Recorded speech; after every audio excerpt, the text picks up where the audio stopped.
Hari I- bol, Prabhuji. Yes, Prabhu. In the third verse, Krishna says Adhyatma is the, Prabhupada writes in the translation that Adhyatma is the eternal nature. But you have mentioned that this is an Swabhava, which is talking, it's not an eternal nature, means how to understand that? Because if you remember many times in the previous purport in the previous chapters, Jiva is called as Nitya Baddha. Currently, Jiva is in Nitya Baddha condition. Yes. So that nature is Sabhava. So Nitya Baddha means that is also eternal in one sense. So here Krishna is talking about the acquired nature. It is not about talking about the constitutional original nature which we have as a soul. Yeah, that's why at the end it is mentioned the except Brahman and Adi Yajna, all others supposed to be rejected. If Adhyatma is our transcendental nature in the spiritual world, how it can be rejected? It cannot, is not supposed to be rejected. Adhyatma is our acquired nature in the material world. That's why it's supposed to be rejected. That Adhyatma which is giving us next birth. You are getting it? Yeah. That's supposed to be rejected. That is eternal nature from the point of view of us being Nityabaddhas. So where it is mentioned that this has to be rejected? Srila Vishnu Chakravarti Thakur writes in his commentary. Okay. Okay. Prabhupada does not write that. That is from previous acharyas.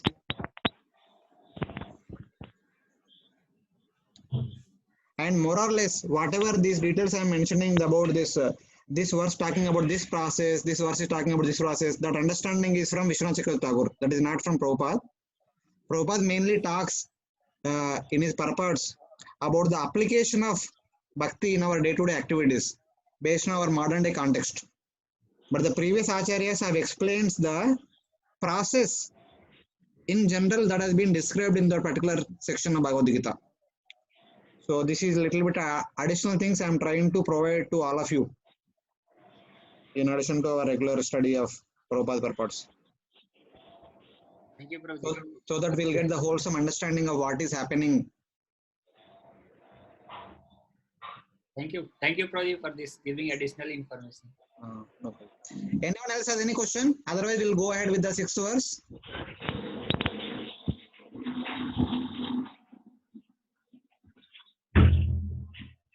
Hare Krishna, Prabhuji. Yes, Prabhu. Prabhuji, a person can practicing both Karma Mishra Bhakti and Jnana Mishra Bhakti simultaneously? Yeah. This we'll discuss in the 9th chapter. Yat Karoshi Idashnashi verse comes na, that time we can discuss. See, Karma Mishra Bhakti is nothing but we practice Bhakti along with the performing our Varnashrama duties. See, for example, all of you are Grahasthas and I am in Brahmachari Ashram. So you have some services connected to your household affairs. I have some services connected to my Brahmachari life. Doing our services as per our ashrama, we are also practicing Bhakti. Bhakti means Shravanam, Kirtanam, Archanam, Vishnu Smaranam, Vandanam, Dasyam, Sakyam, Atma Nivedanam, all these 9 items. That is Bhakti. Doing these 9 things is called Bhakti, and doing other things may fall in the category of Karma or Jnana.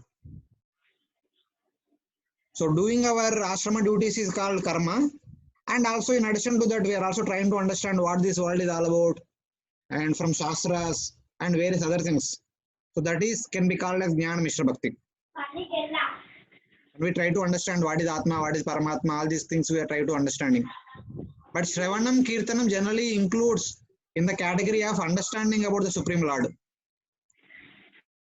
So in addition to understanding about Supreme Lord, we also try to understand about what this world is all about, who is who. That is called Jnana, which you will read it elaborately in the Bhagavad Gita last 6 chapters, 13 to 18.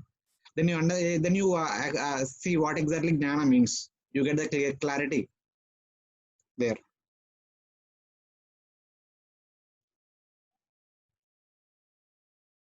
Yes, Prabhu, is it clear?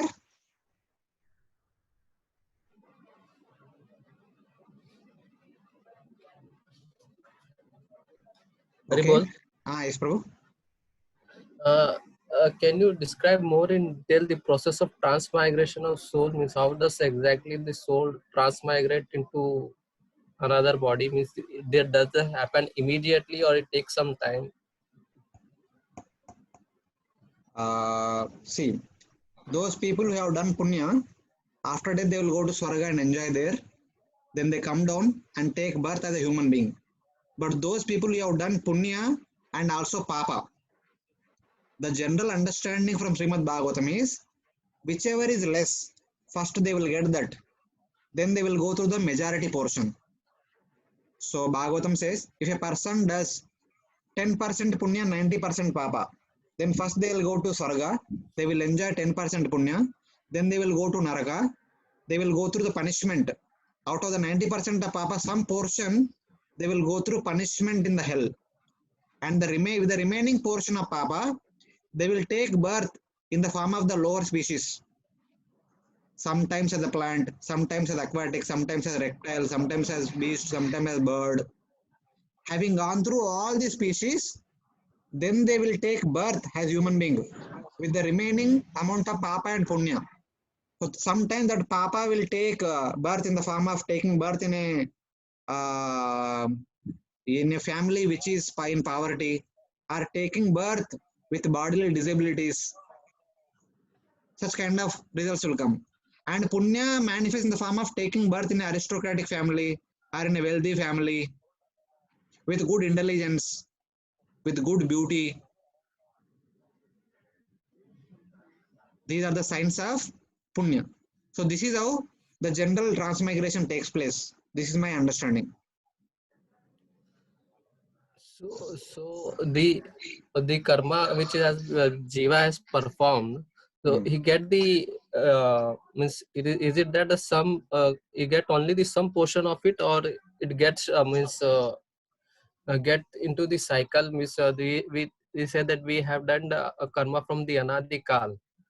So is it get into that pile of karma, or we get a very late reaction of the karma?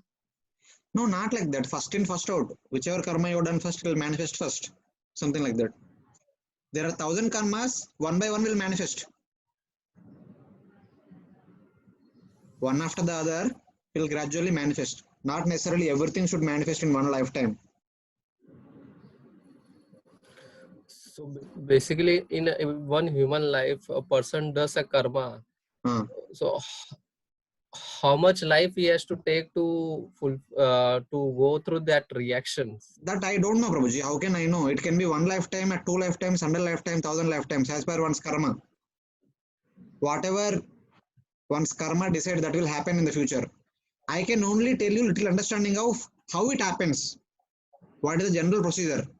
I cannot exactly tell you how many times it happens, why this many times, like that kind of answers I cannot give you. Exactly how it happens, I also don't know. I only know general understanding. What is the general procedure of happening? So based on amount of papa or punya, whatever one does, first one gets the lesser amount of thing. If less punya is there, he will go to Swarga first. If less papa is there, one will go to first Naraka, and then lower species, then go to Swarga and enjoy unlimitedly. And when the punya is over, then comes back to human species again. Because it's only human species which accumulates karma. This understanding we'll discuss in the 15th chapter. Why only human species accumulates karma and all is explained in the human chapter. So person does many types of karma, good and bad. So how exactly consciousness get fixed into some particular object or thing? That is as per one's cultivation, Prabhuji. You have studied engineering? Hare Krishna? No. What is your educational background? I done a commerce, BCom. Okay. You have done BCom, na? So what inspired you to do BCom? What inspired? Means account. Yes, like that. Because you must have heard about accounts from some people. Okay, this is good. It has good future. I mean, this is good, like that. So based on that, you have chosen that. People hear about doing engineering from their childhood, so people chose engineering. People hear about doctors, they chose to become doctors. People hear about teachers, they chose to become teachers. So people hear about IAS officer, they chose to become IAS officer. The same way, the people in the Vedic culture, they hear about Swarga, so they perform pious activities, then they go there. Or sometimes people hear about the materialistic enjoyment. So in order to get material enjoyment, they perform papa, and hence they go to Naraka. It's all what we hear for more time, that will be our personality. So that will govern our activities and that will give the results. Hare Krishna. Yes, Prabhu. प्रभु जी, ये related to this question, एक बार वो अपना नरक में, मतलब मान लो उसके पाप कम है, वो एक बार नरक में जाके अपना सारा पाप फिनिश कर दिया, उसके बाद स्वर्ग में गया, कुछ टाइम के लिए वहां पे रहा. Wait. Nowhere the 100% is completed. It is only to certain degree it is given in Naraka, and the remaining thing will be given in the form of other species, and also in the human species also remaining papa will be given. Nowhere 100% is administered. Even Punya also it is not given 100% in Swarga. Some portion is given in Swarga, and the remaining portion will be given in the human species only. Taking birth in a Brahmana family, or taking birth in a wealthy family, or taking birth with beauty or knowledge. What is that verse from Bhagavatam 8th chapter, 1st canto? Janma Aishwarya Shruta Shribir. Janma, getting birth in a wonderful family, Brahmana family or aristocrat family or Vaishya family. Aishwarya, having wealth. As soon as one is born with a golden spoon in the mouth. The crores of property there on his name, which is coming in the family lineage. Shruta, knowledge. One is born with a lot of experience. And Shribir, bodily beauty. So these are all result of Punya. So they will manifest in different degrees at different levels. But Prabhuji, hello, Hare Krishna. Yes, Prabhu. Sometimes a wealthy person, a person born in a wealthy family, gets some bodily problems, diseases, same kind of thing. That वो किस वजह से होता है फिर? पाप के साथ, पाप भी रहेगा ना, पुण्य भी रहेगा, पाप भी रहेगा, दोनों साथ में चलेगा. सारा खेल पुण्य पाप का ही. हाँ. Okay, Prabhuji. It is not that only Punya will manifest, Papa will not manifest. That can be possible for some who are really pious people. Okay. But not in general, both will go together. Okay, So, Prabhuji. Haribol Prabhuji. Yes, Prabhu. So which devata looks after all this, means who decide that how much portion or which body should get or how much papa and punya should get? Yamaraj. So Yamaraj decide for all the living entities. All the human beings. Means all the human beings.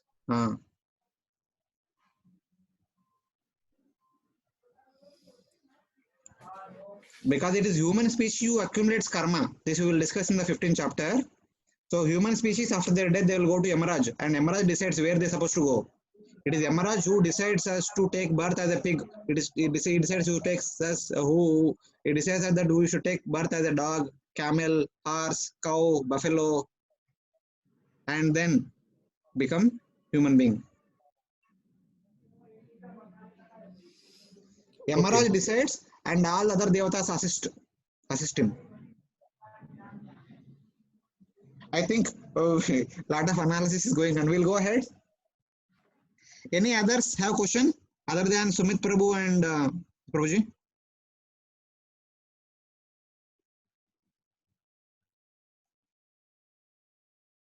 Hare Krishna.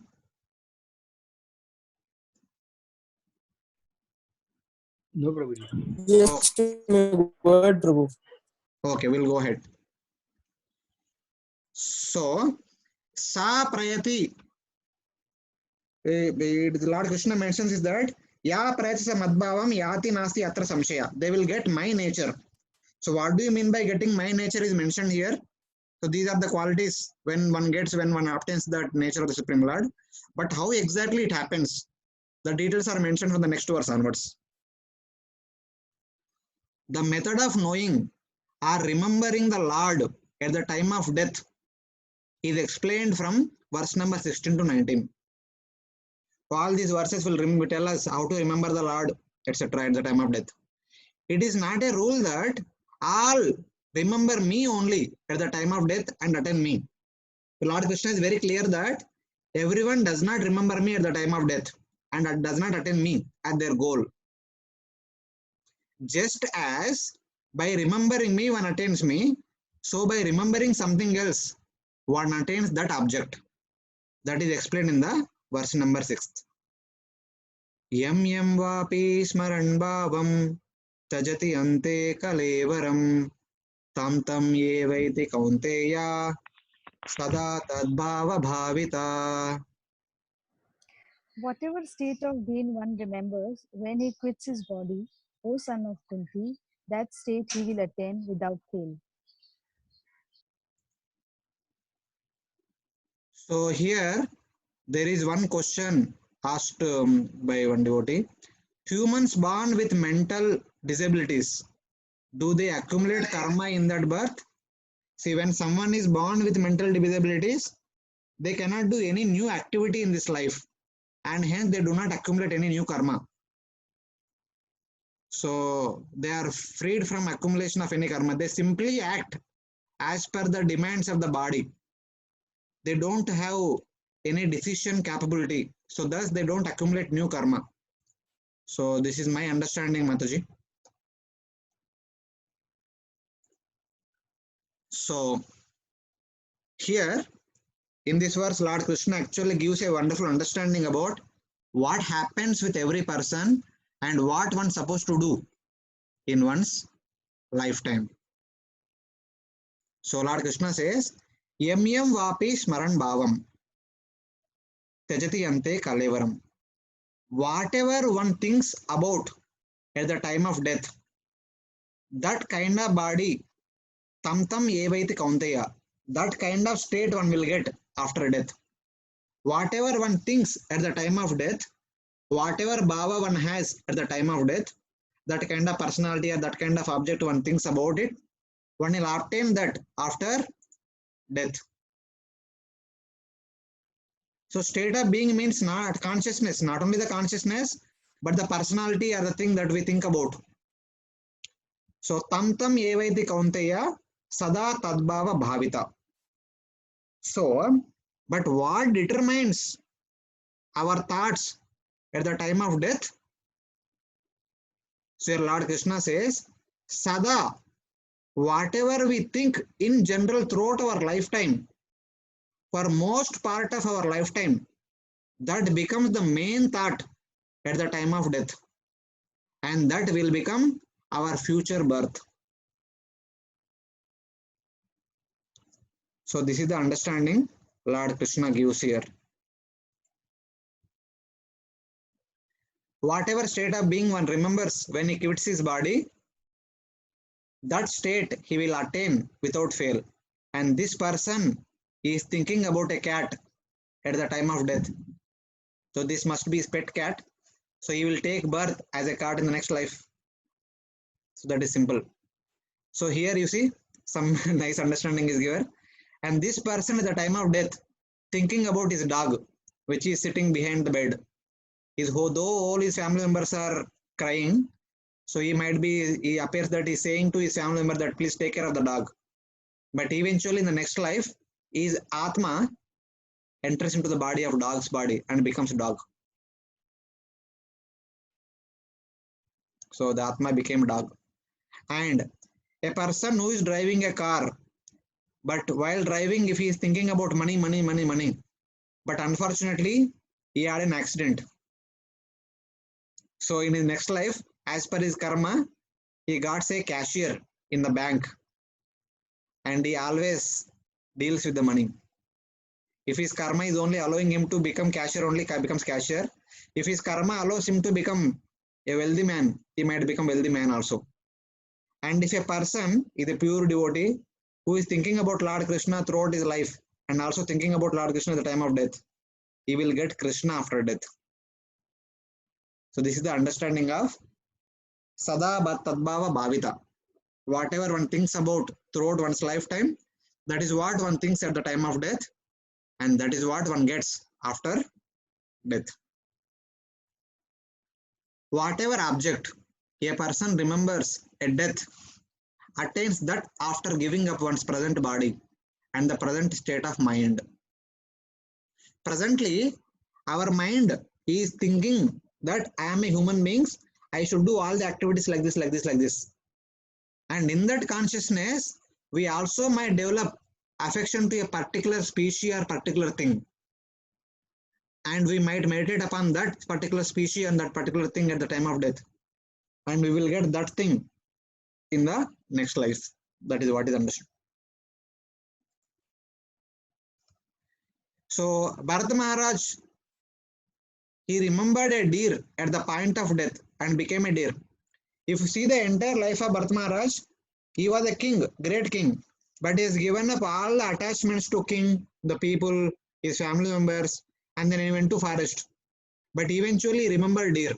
At that time, he does not think about the kingdom, does not think about the family members, does not think of the people of the kingdom, but he only thought about deer, and hence he became deer.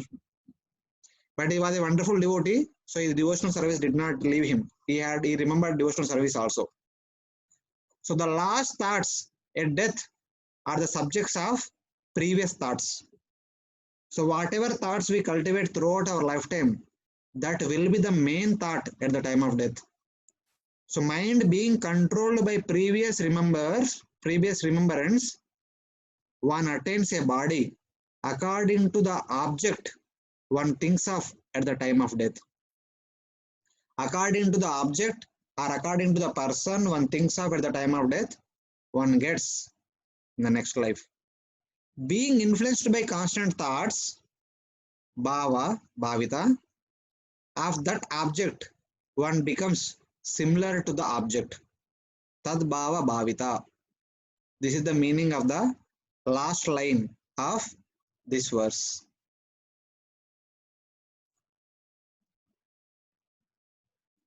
So,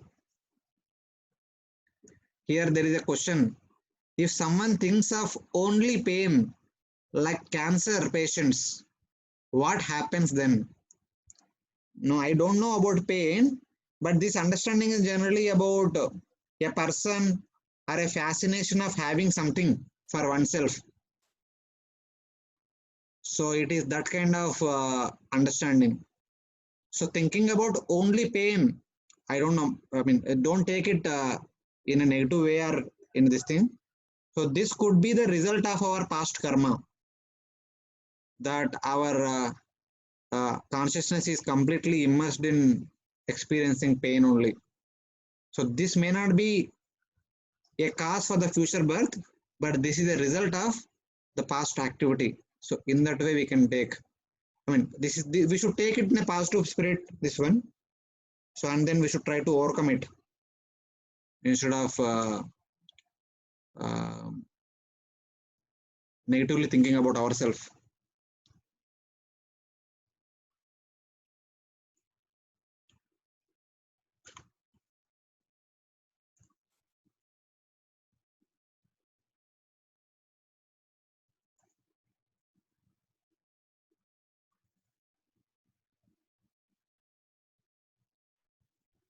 Okay.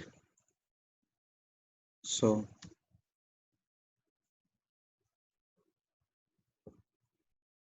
then Lord Krishna continues the same theme in the next two verses.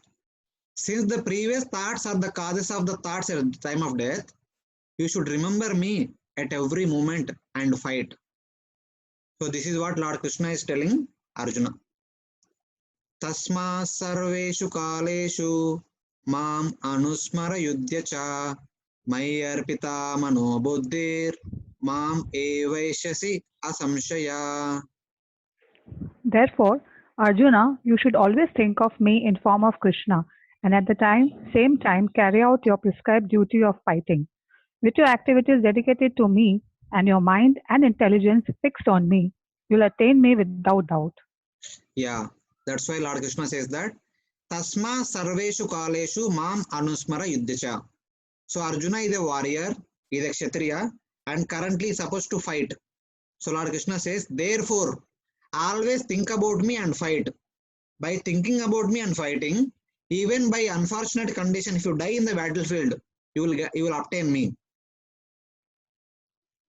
But if you become victorious, continue to think about me and perform your other duties, and at the time of death, by thinking me, you will come to me. Like that. For Arjuna, it is Yuddha, and for us, our duties, our services, etc. So while doing our duties, while doing our services, we should remember Lord Krishna. So how our remembrance can be enhanced? Srila Prabhupada writes in the purports, by constantly chanting Hare Krishna Mahamantra. So we may not chant 24 hours a day. If that is best thing, like Haridas Tagore, Srila Haridas Tagore, Namacharya Haridas Tagore. Otherwise, at least we should chant 16 rounds every day. So that is like a positive dosage of vaccine to become immune to material thoughts for the rest of the day. So in that way we can think about it. So Lord Krishna says here, Mai arpita mano buddhir, mam evaishati asamshayam. If your mind, if your intelligence are surrendered to me, Mai arpita, are given to me, matlab, your intelligence is engaged in thinking about me, in making plans about me, and your mind is engaged in thinking about me. Eventually, you will get me without any doubt. So this is the meaning of this verse. So Prabhupada writes in the previous purport and this purport also, that by chanting of Hare Krishna Mahamantra, one can think of Lord Krishna, and if one chants Hare Krishna Mantra throughout one's life, one can remember Lord Krishna at the time of death. That is understanding. Here you see, Lord Krishna is telling Arjuna that fight, thinking about me, thus you will obtain me. So the understanding here is, the mind creates the decision to think of me, and the intelligence creates the determination to remain fixed in thinking of me. Thus, offer your mind and intelligence unto me. Mai arpita mano buddhir. Offer both your intelligence and mind unto me. So then Lord Krishna says, to teach people of this world, engage you in a prescribed duties of fighting. Because you are Kshatriya, engage in your prescribed duties. Offering your mind and intelligence to me, you will attain only me and nothing else. Have no doubts about this. One who practices remembrance of me during his life will naturally remember me at the time of death, and hence will get me as your goal. So this is the understanding of this verse. And with that understanding, Lord Krishna continues the next verse. Abhyasa yoga yuktena chetasa nanyaghamina paramam purusham divyam yati partanu chintayan. He who meditates on me as the Supreme Personality of Godhead, his mind constantly engaged in remembering me, undeviated from the path, he, O Partha, is sure to reach me. Yeah. Abhyasa yoga yuktena chetasa na anyagamina. So when the mind is not attracted to other processes, anyagamina means other processes or other goals such as swarga or impersonal liberation, such kind of thoughts are not there in the mind. So how can we avoid such kind of thoughts, or how can we remember Lord Krishna continuously? Abhyasa yoga yuktena. By constant practice of yoga, one should always remember the Supreme Lord, and hence one will remember the Supreme Lord at the time of death, by which, by this Partha anuchintayan, by continuous thinking about me, Param Purusham Divyam Yati.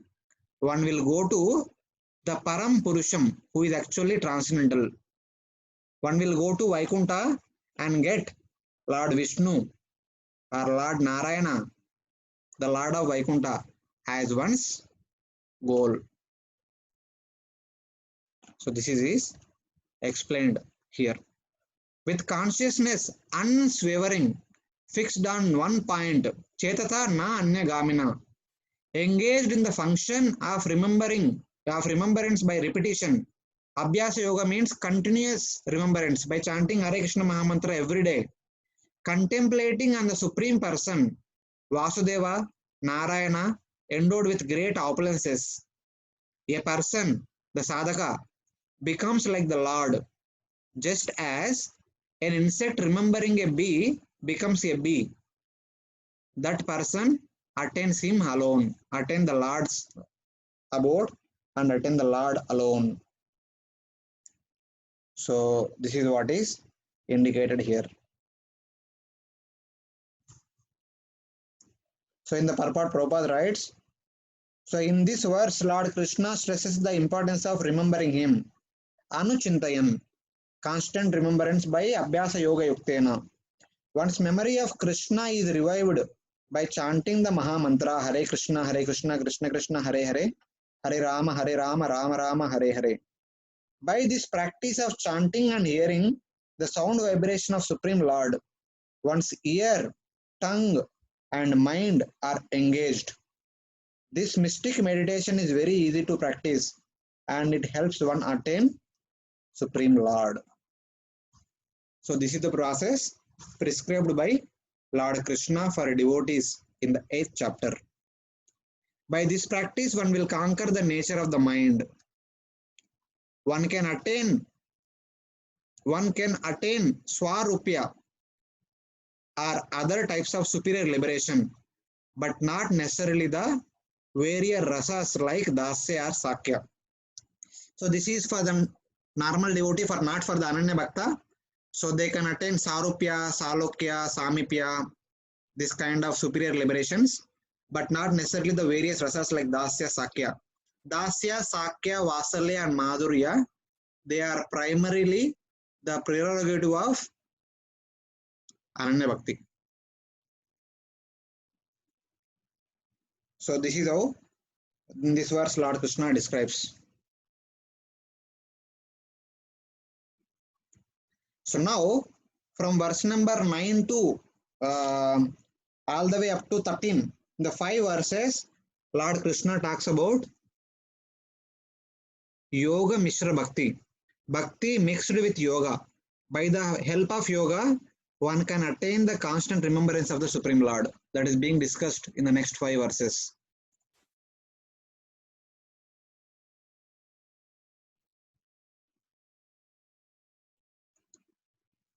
So here there is a question. If one remembers the form of Damodar, what happens then? One will go to the abode where Damodar is there. Whatever form of the Supreme Lord one remembers, one will go to that abode of the Supreme Lord. If one remembers Shyamasundar, he will go to Shyamasundar Loka. If one remembers Lord Ram, will go to the abode of Lord Ram. If one remembers Lord Narsingha, one will go to abode of Lord Narsingha. So that is what happens.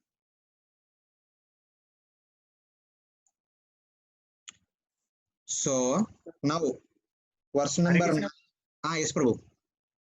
Prabhuji, in that 8.7, this Krishna is telling it Tasmat Sarvatu Kalesu Mamasmra. But this is not something become a logical problem ki when we think of Krishna, but simultaneously our senses are doing another activity. It is not. It seems like very difficult. So how can we just summarize these two aspects at the same time? No, that's why while working in the office, we may not think of Krishna continuously. That is possible. That's why it is still told that in the morning chant 16 rounds. And go ahead. While working in the office, work for. As you are working, focus on the working, and in between, whenever time permits, think about Krishna like that. Okay. So at our level, we will not be able to think about Lord Krishna 24 hours a day. But at the level of Ananya Bhakti, they will remember Lord Krishna only 24 hours a day. Okay. So that's how we have to see the distinction. Okay.